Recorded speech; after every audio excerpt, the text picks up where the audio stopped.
Сайн байцгаана уу та бүхэнд энэ өдрийн мэндийг хүргэе. 11 настай охин сургуулиасаа гэртээ харах гэж яваад ул мөргүй алга болжээ. Олон жилийн турш энэ хэрэг нь Калифорни мужийн хамгийн ээдрээтэй олон асуудал дагуулсан хэрэг байлаа. Олон тооны гинтийн эргэлт хачирхалтай баримтаар дүүрэн хэргийн үнэн мөнийг тогтооход 45 жил шаардагдсан ч хэрэг явдал ингээд дууссангүй. Энэхүү бичлэгт Линда О'Кифтэй юу тохиолдсон хийгээд яагаад энэ хэрэг дэлхийн сая хүний анхаарлыг татсан талаар өгүүлэх болно. Линда О'Киф нь 1962 оны 5 дугаар сарын 24-нд Америк нэгдсэн улсын Калифорни мужийн Ньюпорт Бич хотод төрсөн. Тэрээр эв нэгдэлтэй үнэр өтгөн гэр бүлд өссөн охин юм. Аав нь машинист, ээж нь оёдлчин байлаа. Линда хоёр эгчтэй. Тэрээр зураг дуртай, төгөлдөр хуур тоглож, байгаль болон амьтанд их хайртай хүүхэд ээжээ. Оны дулаан өдрүүдэд тэр гэрээсээ ердөө 800 метрийн зайд байрлах далайн эрг рүү явах боломжийг хизээч алддаггүй байлаа. Мөн тэр охтын скаутын холбооны гишүүн байсан бөгөөд зуны сургуульд хамрагддаг байжээ. 1973 оны 7 дугаар сард Линда 11 настай байхдаа бараг өдөр бүр Корона Дель Марын зуны сургуульд явдаг байлаа. Тэр зуны сургуульдаа хөвчлэн дугуйгаар очдог байсан ч 7 дугаар сарын 6-ны өглөө шийтгэн байшингийн цаана амьдардаг түүний хөрш төгөлдөр хуурын багш нь түүнийг сургуульд машинаараа хүргэж өгсөн тул тэр өдөр дугуйгаа унаж явсангүй. Хичээл дууссаны дараа ойролцоогоор 12 цаг 30 минутын үед Линда сургуулийн утсаар ээж рүүгээ залгаж ирж авахыг хүссэн. Гэвч ээж нь тэр үед гэртээ завгүй байсан тул охиндоо явган алхаад хүрээд ирээ гэж хэлсэн байдаг. Сургууль болон тэдний гэр хооронд ердөө 2 км орчим зайтай байсан ч Линда явган явахыг хүсэхгүй байлаа. Ээжтэйгээ уцаар ирсний дараа Линдаг уйлж явахыг харсан сургуулийн нийгмийн ажилтан хүртэл түүнийг гэрт нь хүргэж өгөх талаар бодсон ч тэр эмэгтэй өөр зүгт явах шаардлагатай байсан тул хүргэж өгч чадаагүй. Линда сургуулийн гадаа хэсэг сууж агаад гэрийн зүг чиглэн алхлаа. Явганаар сургуулиас гэртээ хүрэхэд 30 орчим минут зарцуулах ёстой байсан ч тэр ирээгүй л байлаа.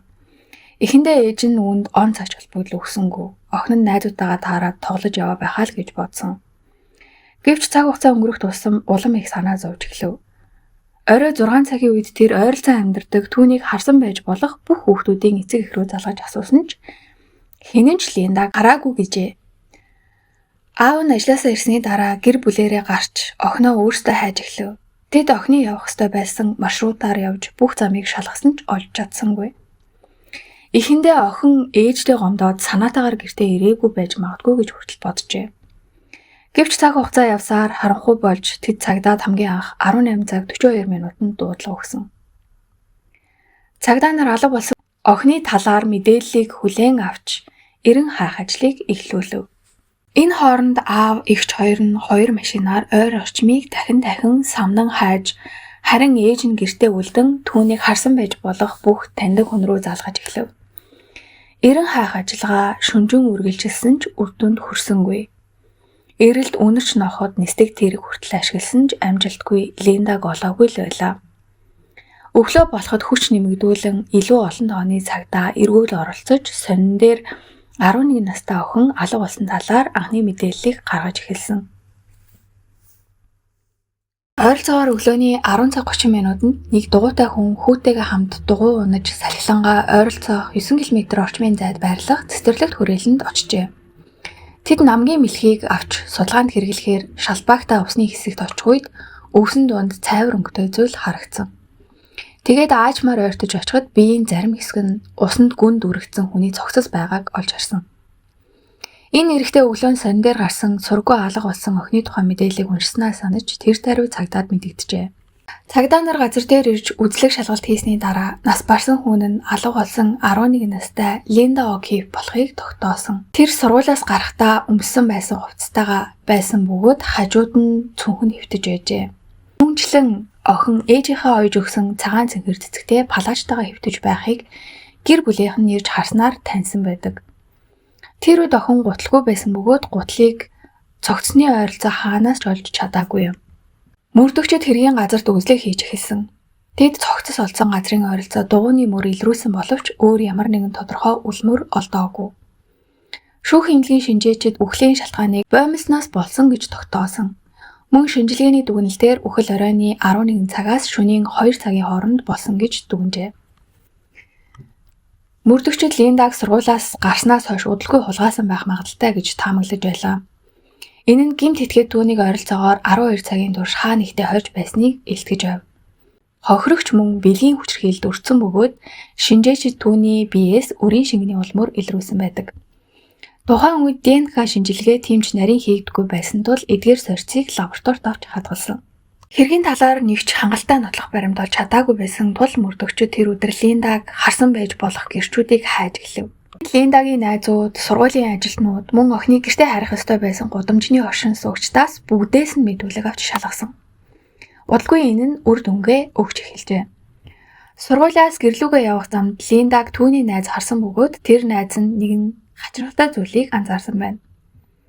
Линда зам дагуу явж байхад хажууд нь цайвар хөх ногоон өнгийн пургон ирж зэрэгцэн удаан явжээ. Гэвч дараа нь юу болсныг найз нь хараагүй. Учир нь Линда болон пургон харагдахааргүй өөр зам руу орж цаашаа явсан байдаг. Удалгүй цагдаа нар дахин 2 гэрч олсон бөгөөд тэдгээр хүмүүс нь Жанин болон түүний охин. Жанин охины хамт Линдагийн сургуулийн ойролцоо 100 метрийн зайд машинтайгаа явж байхдаа Линдаг пургон дахь жолоочтой ярилцаж байхыг анзаарсан. Энэ нь ойролцоогоор өдрийн 1 цаг 15 минут орчим байсан. Эдгээр гэрчүүд Линдагийн гэр бүлтэй ойрхон амьдардаг байсан тул тэд охиныг маш сайн таньдаг байлаа. Тиймээс тэд Линдаг танихгүй хүнтэй ярьж байгаад ихэд гайхсан бөгөөд анхааралтай ажигласан байна. Фургоны зорчигчийн хаалгангорхоо байсан бөгөөд Линда яг хаалганы өмнө зогсож байсан. Линда жолоочтой ярьж байгаад хэсэг хугацааны дараа машин цуусан бөгөөд фургон шууд хөдлөн явж байхыг 2 гэрч харсан байна. Гэхдээ нөгөө талаас гэрчүүд үүнийг тэмж онцгой зүйл биш байж магадгүй гэж бодсон. Тэд Линдаг хамаатан эсвэл танил хүн нь сургуулиас авахар ирсэн байна гэж ойлгосон байсан. Учир нь тэд Линдаг хизээж танихгүй хүний машин цуухгүй байх гэж итгэсэн. Энэ бол Линда О'Кифийг амьд байхыг харсан хамгийн сүүлийн үгч байлаа. Охин болон түүний ээжээс гэрчийн мэдүүлэг авсны дараа мөрдөгчид тэдний ярьсан дээр үндэслэн жолоочийн аман зургийг гаргасан. Тэр нь 24-өөс 30 орчим насны цагаан арьстай эрэгтэй, цайвар буржгар үстэй, урт унжуу нүртэй хүн байлаа. Гэхдээ Жанин ямар нэг зүйлд буруу байгааг мэдэрч хурдаас харуулan машинаа зогсоосон. Хэрвээ энэ жижиг фургон бидний хажуугаар өнгөрвөл чи дугаарыг бичиж аваарай гэж тухайн үедээ охиндоо хэлж байсан. Гэвч тэр машин тэдний зүг биш өөр зүг рүү явсан. Тиймээс машины дугаар болон маркийн тухай мөрдөгчид олж мэдэж чадаагүй. Гисэн хэдий ч энэ нь хэргийг мөрдөх язад гарч ирсэн цорын ганц улмөр хിവэр байлаа. Тиймээс мөрдөгчид гэрчүүдийн өгсөн мэдээлэл тулгуурлан с ิจ гтэн болон машиныг тодорхойлж Калифорни даяар мэдээлэл түгээсэн ч ямар нэг үр дүн гарсангүй. Мөрдөгчид энэ 2 гэрчтэй дахин ярилцаж нэмэлт мэдээлэл олж авахыг оролдсон. Гэрчүүдэд бүр гипнозын сеанс санал болгосон бөгөөд гэрчүүд ч зөвшөөрсөн байдаг. Энэ хэсэгчлэн тус болсон ч нэмэлт мэдээллүүд хангалттай олж чадаагүй юм. Мөрдөгчид удалгүй дахин нэг гэрч олсон бөгөөд Линдагийн цогцос олсон газрын ойролцоо амьдардаг эмэгтэй оройны 11 цаг 30 минутын орчимд эмэгтэй хүний орилох дуу чимээ сонссон гэж мэдүүлсэн байдаг. Тэрээр хэлэхдээ болиочи өвдөж байна гэж хэн нэгэн хашгирахыг сонссон ч энэ хашгирах чимээ гинтл алга болж дахиж юм сонсогдоогүй гэж мэдүүлсэн байдаг. Линдаг яг энэ үед нас барсан байж болзошгүй гэж тогтоосон тул тэр дууг түүнийх байж магадгүй гэж мөрдөгчид дүгнсэн. Үүний дараа мөрдөгчид өөр нэг сонирхолтой мэдээлэл олж авсан. Линдагийн цогцос олдсон өглөө нэг зураач тухайн паркт зураг зураад сууж ижээ. Олон цагдаа ирснийг хараад ямар нэг ноцтой зүйл болсон байна гэдгийг маш хоолоос ажиглаад сууж байлаа. Яг тэр үед нь зураачийн ойролцох бутан дунд бас нэг залуу зогсож байгааг энэ зураач анзаарсан. Тэр гайхаад нөгөө залуугаас юу болсон бэ гэж асуухад энэхүү залуу нь маш их сандарсан байдалтай байсан бөгөөд цагдаа нар охины цогцыг олсон байна гэж түүнд хэлсэн. Гэвч тэр үед зураач болон тэр залуу хоёр цогцос олсон газраас хангалттай хол зайд байсан тул тэнд юу болж байгааг мэдэх боломжгүй байсан. Гэхдээ тэр хүн цогцос олсныг аль хэдийн мэдэж байсан нь сонирхолтой байсан. Хэргийн мөрдөгчдөд нэг асуулт гарч ирсэн. Энэ хүн яаж яг охины цогцос олсон гэдгийг мэдсэн юм бэ гэдэг асуулт. Зураачийн яриагаар түүнийг 18-аас 24 орчим насны 180 см орчим өндөртэй, цайвар үстэй, туранхай цагаан царайтай эрэгтэй байсан гэж тодорхойлсон. Энэ нь өмнө нь 2 гэрчийн хэлсэн бурганы жолоочийн дүр төрхтэй нилээд төстэй байлаа. Ийм учраас мөрдөгчид энэ залууг алуурчин байх гэж сэжиглэж эхэлсэн. Ингээд сэжигтний хийх үйлдэл бүрийг цагдаа нар анхааралтайгаар ажиглаж эхлэхээр болсон байдаг. Гэвч түүнийг буруутай эсхийг тогтоож чадах нотлох баримтыг бас л олж чадаагүй. Хэдийгээр цагдаа нарт алуурчны аман зураг байсан ч том хот дотор түүнийг олох нь нилээд хүндрэлтэй байлаа. Түүнээс хойш 2 хоногийн дараа нэгэн гинтийн зүйл болсон. 18 настай Питер Вуден цагдаа дээр ирж хүн амны хэрэг үйлдснээ хүлээн зөвшөөрсөн байна. Тэр залуу Линда О'Кифийн гэрийн ойролцоо амьдардаг байсан бөгөөд хохирогчийн эгч Синдитэй нэг ангид сурдаг байжээ. Энэ мэдээ тэр дороол хот даяар тарж оршин суугчдыг маш их цочирдуулсан. Цагдаа нар ийм эргэлтийг хүлээгээгүй байсан бөгөөд залууг 7 цагийн турш байцааж мөн түүний амьдардаг эцэг эхийнхэн гэрт нэгжлэх хийсэн. Үүний дараа түүнийг албан ёсоор хүн амны хэрэгт буруутай байж магадгүй гэж үзэж боловч 3 хоногийн дараа дахин гинтийн нэгэн эргэлтийн хэрэгтээр гарч ирсэн. Мөрдөгчид Питерийг хэрэгт холбоогүй юм байна хэмээн суулгасан. Тэдний хэлснээр залуугийн мэдүүлэг дотор маш олон зөрүүтэй мэдээлэл байсан бөгөөд хэргийн явцдаа таарч байсан мэдүүлэг нь зөвхөн сонин хэвлэлд нээлттэй гарсан мэдээллүүдтэй л давхцаж байсан. Бусад бүх зүйл нь бодит нотлох баримттай зөрчилдөж байжээ. Мөн Линдаг фургоны жолоочтой хамт байхыг харсан 2 гэрч Питерийг огт биш гэдгийг бүрэн итгэлтэйгээр хэлсэн байдаг.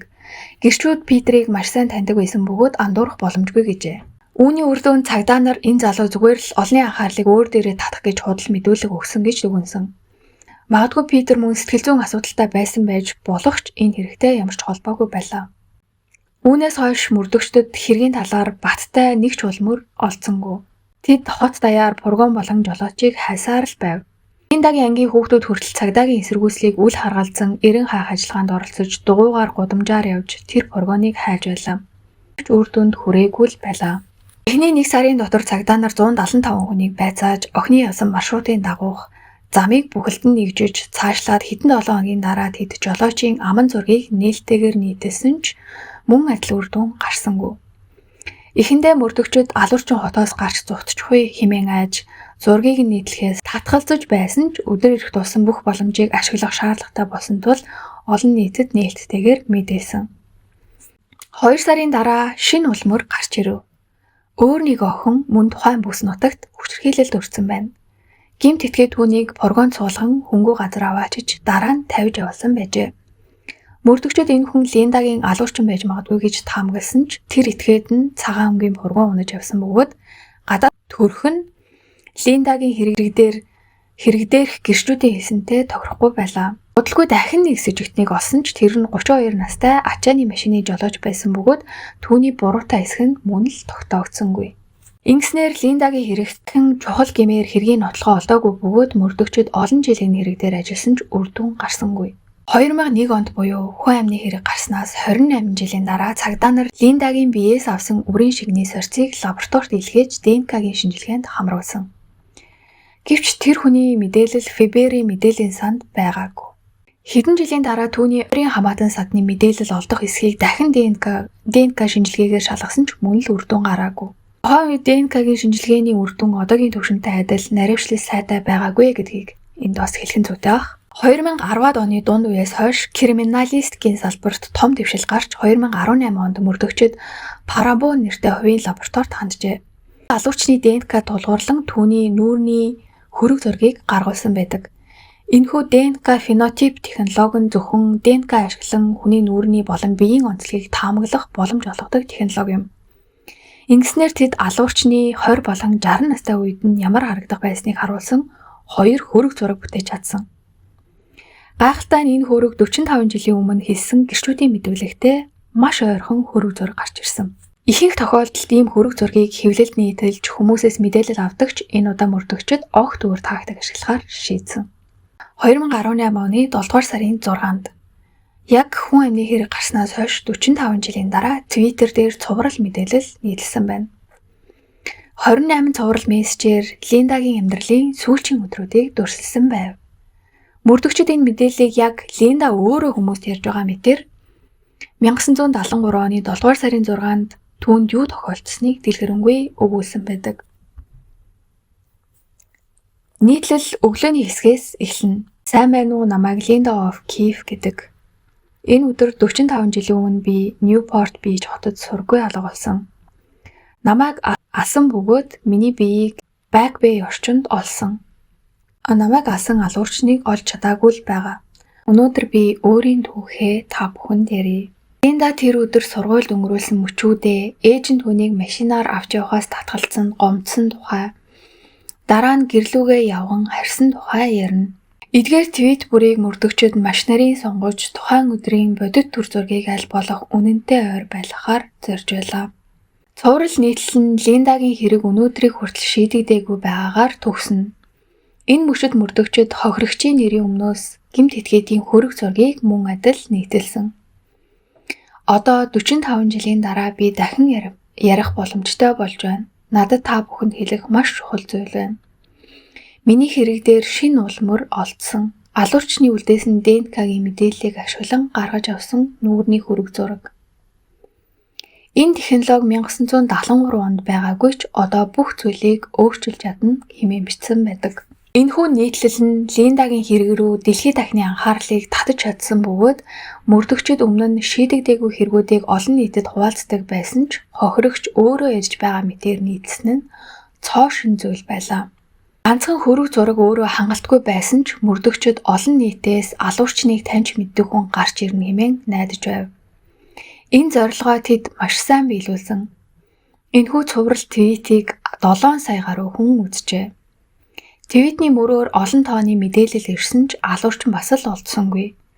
Гэсэн ч мөрдөгчөд бууж өгсөнгүй. Тэд Парабон компанид дахин хандаж энэ удаад алуурчны хамаатан садныг ДНК-гаар нь дамжуулан олохыг хүсжээ. Ойролцоогоор 6 сарын дараа тэд эхний үр дүнг гаргав. Тэд алуурчны холын хамаатан буюу 3 дахь үеийн үеэл болох хүний мэдээллийг олж тогтоосон байлаа. Энэ нотлох баримт дээр тулгуурлан цааш явж үзвэл хэргийг шийдэхэд ердөө ганцхан алхам дутуу үлдсэн байлаа. Гэвч цааш судлах явцад тэд эннээс илүү гинтийн зүйлтэй тулгарсан. Нэгэн ДНК-гийн мэдээллийн санд алуурчны өөрийнх нь ДНК бүртгэлтэй байжээ. Алуурчин уг санд өөрөө сайн дураараа мэдээлэлээ оруулсан байсан. Ингэснээр 45 жилийн дараа цагдаа нар алуурчны нэрийг олж мэдэж чадсан юм. Тэр бол Джеймс Аллен Нийл хэмээх хүн байлаа. 2019 оны 1-р сард мөрдөгчөд түүний байгаа хотод очсон ч түүнийг баривчлахаар яарахгүй байлаа. Учир нь түүний ДНК-гийн мэдээллийг хууль заасны дагуу наривчлан тогтоох нэг ажил үлдсэн байсан. Цагдаа нар түүний гэрийн ойролцоо ажиглалт хийж хайсан хогийг нь хүртэл цуглуулж ДНК-гийн шинжилгээнд өгч байлаа. Гэвч түүний ДНК-г бүрэн тодорхойлох хангалттай сорьц авч чадаагүй хэвээр л байлаа. Ажиглалтын нэг өдөр тэд Джеймс Аллен Нийлийг машинаасаа тамхины иш хаягыг харангуйтаа очиж аван шинжилгээнд орууллаа. Энэ удаа ДНК-гийн шинжилгээгээр түүний мэдээлэл Линдагийн биеэс олдсон алуурчны ДНК-та бүрэн даарч байгааг тогтоосон юм. Удалгүй 72 настай Джеймс Нийлийг баривчилж энэ тухай мэдээллийг олон нийтэд албан ёсоор зарласан. Энэхүү хэргийг үйлдсэн Джеймс Нийл нь 1946 онд Чикаго хотод төрж өссөн ч удалгүй Калифорниа руу нүүсэн. Тэрээр багаасаа л хүчирхийлэл зодуур дунд туссан бөгөөд өсвөр наснаасаа эхлэн жижиг гэмт хэрэг үйлдэж эхэлсэн. Дараа нь сургуулиа орхиж тогтвортой ажилгүй нэгэн болсон байлаа. Түүний гэмт хэргийн түүхийг ярил уурт олон удаагийн тохиолдол гарч ирэх бөгөөд тухайлбал зодон, хулгай, дээрэм, машин хулгайлах зэрэг олон хэрэгт холбогдож 12 удаа баривчлагдаж байжээ. Гэвч ихэнхдээ хөнгөн ял авч суллагцаар л байсан. 25 настайдаа гэрлэж Линда охины амьдарч байсан хотын ойролцоо жижиг хотод амьдарч эхэлсэн бөгөөд энд нүүж ирснээсээ хойш 2 жилийн дараа тэр Линда охины амьд хүрсэн байна. Тухайн үед түүний эхнэр жирэмсэн байсан бөгөөд Джеймс Нийл өөрөө хөнгөн гэмт хэргийн улмаас тэнсэн харгалзах ялтай байсан. Линдагийн хэргийг үйлдснийхээ дараа ч тэр дахин жижиг гэмт хэрэг үйлдэж олон удаа цагдаад шалгагдаж байсан ч хүнд ял шийтгэл авч байгаагүй юм.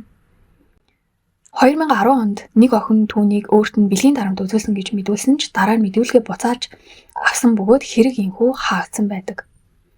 Джеймс Нийл байцаалтын үеэр байнга өөрийгөө буруугүй гэж хэлж Линдаг хулгайлсан гэдгээ бүрэн үгүйсгэж байв. Тэр Линдаг хизээж харж байгаагүй гэж мэдүүлсэн бөгөөд түүнийг хараад миний охтын нэгэнтэй төстэй юм байна гэж хүртэл хэлсэн байдаг. Гисэн хэдий ч ДНК-гийн нотлохоо түүнийг гин буруутайг тодорхой харуулж байлаа. Мөрдөгчид түүнд фургон байсан эсэхийг шалгасан ч шууд нотлохоо олдоогүй. Гэвч тухайн үед тэр нэг орон сууцны компанид ажиллаж байсан тул албаны фургон ашиглах боломжтой байжээ. Урдан байцаалтын явцад мөн түүний гэрээс насанд хүрээгүй хүүхдүүдтэй холбоотой хориотой материалууд, бүхий дискүүд олдсон, мөн утас болон компьютерт нь ч гэсэн ийм төрлийн материалууд маш олон тоогоороо байсан. Хожим нь мөрдөгчид түүнийг бусад олон хүчирхийллийн хэрэгт холбоотой байж магадгүй гэж сэжигсэн ч нотолж чадаагүй юм. 2020 онд түүний шүүх хурал товлогдоод байсан ч цар тахлын улмаас хойшлогдсон. Джеймс Нил гин бурууга байнга үгүйсгэж байсан ч мөрдөгчид түүнийг буруутай гэдэгт эргэлзэхгүй байв. Шүүх хурал нь хойшлогдсон энэ үед Джеймс Нил эмнэлэгт хэвтэж улмаар удалгүй уушигны хор тавдраар нас оржээ. Тэр анх шалгагдаж эхлэхдээ өвчнийхөө тухай мэдээгүй байсан ба удалгүй эмчилгээгүй гэдгээ мэдсэн юм. Ийхүү хагас зууны турш үргэлжилсэн Линда О'Кифийн хэрэг эцэст нь шийдэгдэж алуурчныг олж чадсан ч тэр шийтгэл хүлээгээгүй нас барсан юм. Линдагийн эцэг их хүү хэргийн төгсгөлийг харахаас нэлээд хэдэн жилийн өмнө нас орсон. Түүний ээж насан туршдаа өөрийгөө буруутгаж амьдарсаар байгаад нас орсон байдаг. Эгч нар нь мөрдөгчдөд талархал илэрхийлж олон жил мартагдаагүй энэ хэргийг эцэст нь үнэн мөнөөр нь шийдсэнд маш их талархаж байгаагаа илэрхийлсэн байдаг.